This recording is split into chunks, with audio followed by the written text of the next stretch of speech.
Hello, Death, Sex and Money listener. I know that you love a human drama that speaks to something big. So if I could recommend one new podcast, it's American Fiasco, and not just because it's hosted by me, Roger Bennett. It's about a soccer team that embraced most of the 7 deadly sins and ended up hurting the sport they loved. Listen to American Fiasco today from WNYC Studios.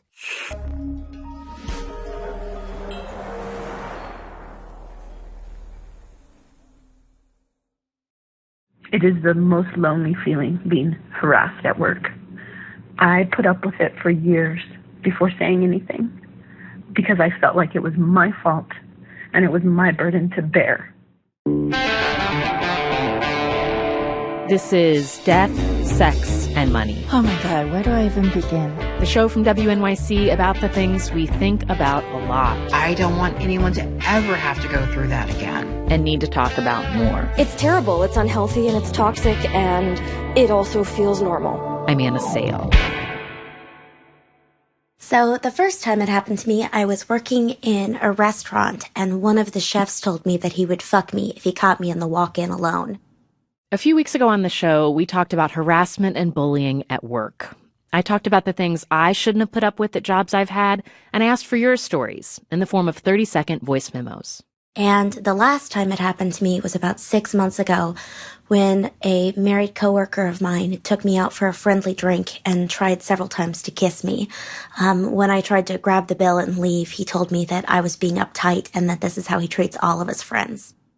I also asked you for the advice you'd give your younger self now, looking back on bad experiences you've had on the job.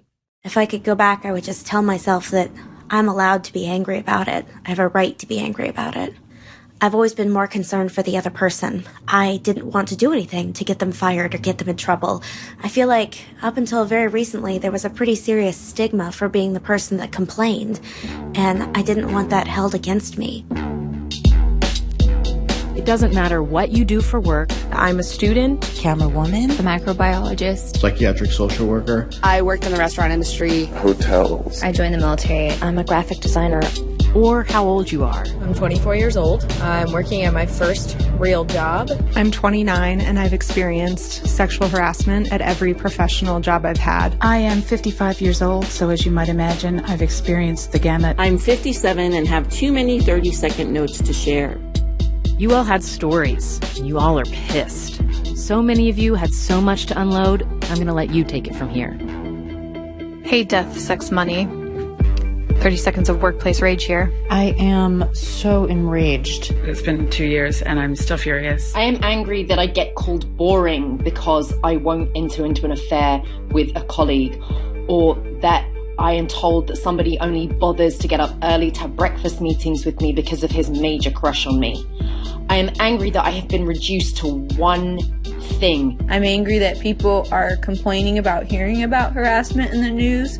I think we're actually more tired of experiencing it. I work in a lab with 3 men at a worldwide company, and I am blatantly not treated the same. When upper management comes through my department and they say hello to everyone, they hug all of the women and they shake hands with all of the men. I thought this was how people behaved in the workplace. I've had a finger in my face shushing me. I've been told that I would never amount to anything. And I've been treated like a 5-year-old, even though I have a PhD. My boss, who's my direct supervisor, he regularly redoes all of my work, and he won't tell me why, and he won't engage with me when I ask him about it or when I ask for feedback. He tells me that there's such a push for diversity that basically every woman gets in.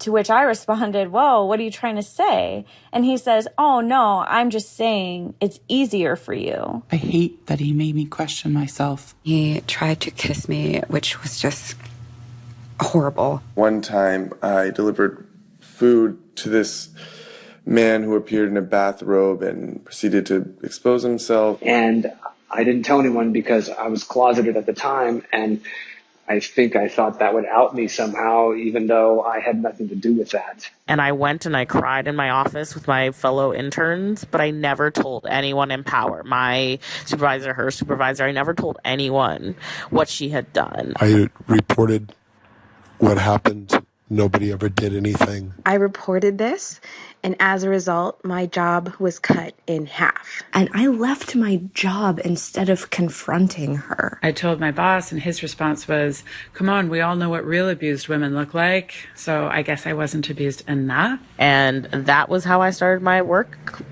life, is with this comment. And it made me feel like I was crazy or I was weak. And I think I put up with it because it was way more comfortable to just smile and nod and go, oh, haha, yeah, like that's all I'm good for. Like, yeah, I've got a nice ass, thank you.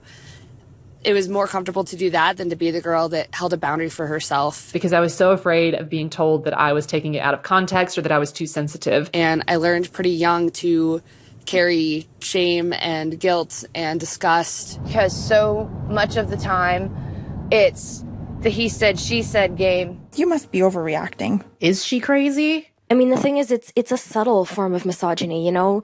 Nobody's pinching bums that I know of, but it's the kind of misogyny where if you speak up and you say this isn't right and you try to advocate for yourself, the management comes down on you so hard. And, you know, I've had almost all my duties stripped away because I will walk in and I will say this situation isn't right, or why has this happened, or this makes me uncomfortable. And, you know, their reaction is just to punish you until you're afraid to speak out. And, you know, I'm so tired of kissing the asses of men in positions of power and dumbing myself down and pretending I'm not as smart as I am just to get through my workday. You know, I'm someone who takes a lot of pride in my work and what I can do, and I'm very good at what I do. And I mean, it's tanked my self-confidence, it's tanked my mental health. And I think that's maybe the saddest part, is that, you know, you get to a point where you run out of energy to even be angry anymore.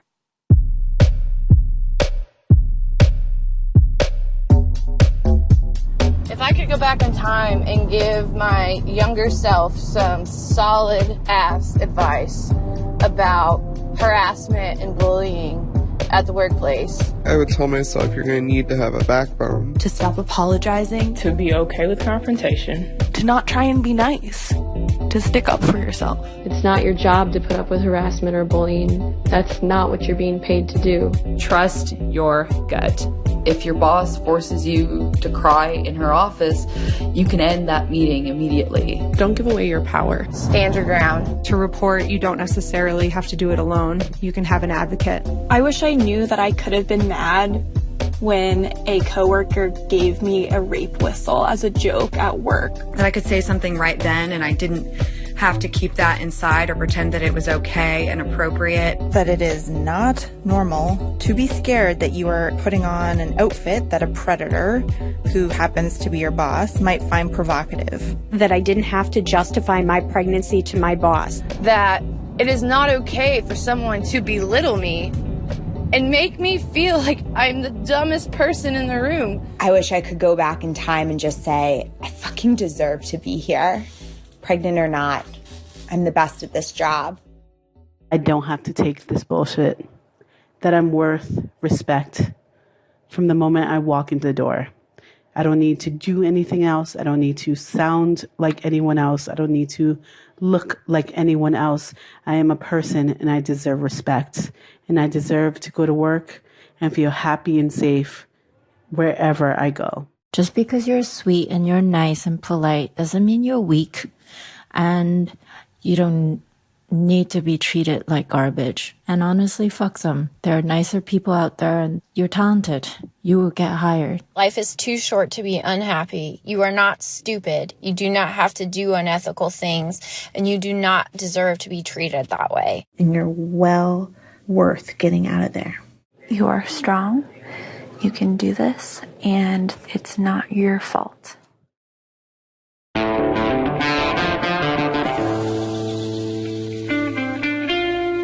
Thank you to the more than 200 of you who sent in stories and advice. If you want more rage, go check out one of our favorite podcasts. It's called For a Bad Time Call. We drew inspiration from them for this episode. And today, they're releasing a special workplace-themed show. And if you're currently being harassed or bullied at work, we've compiled a list of resources that might be useful for you. It's on our website at deathsexmoney.org. Death, Sex, and Money is a listener-supported production of WNYC Studios in New York. I'm based at the Center for Investigative Reporting in Emeryville, California. Our team includes Katie Bishop, Annabelle Bacon, Emily Botine, and Andrew Dunn. The Reverend John DeLore and Steve Lewis wrote our theme music. Special thanks to Sassy Black for composing original music for this episode. You can find more of her work online at sassyblack.bandcamp.com.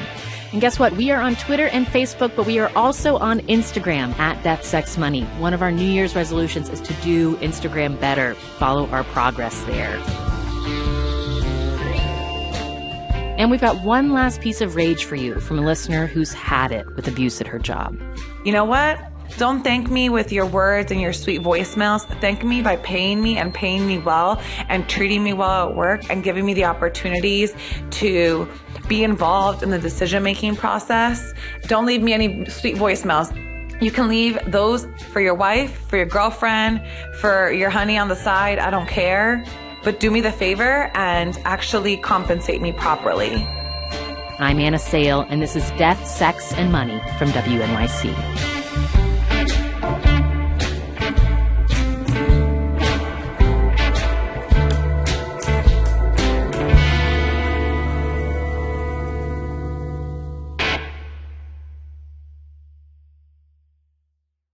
Death, Sex, and Money is supported by Showtime in the acclaimed series The Affair.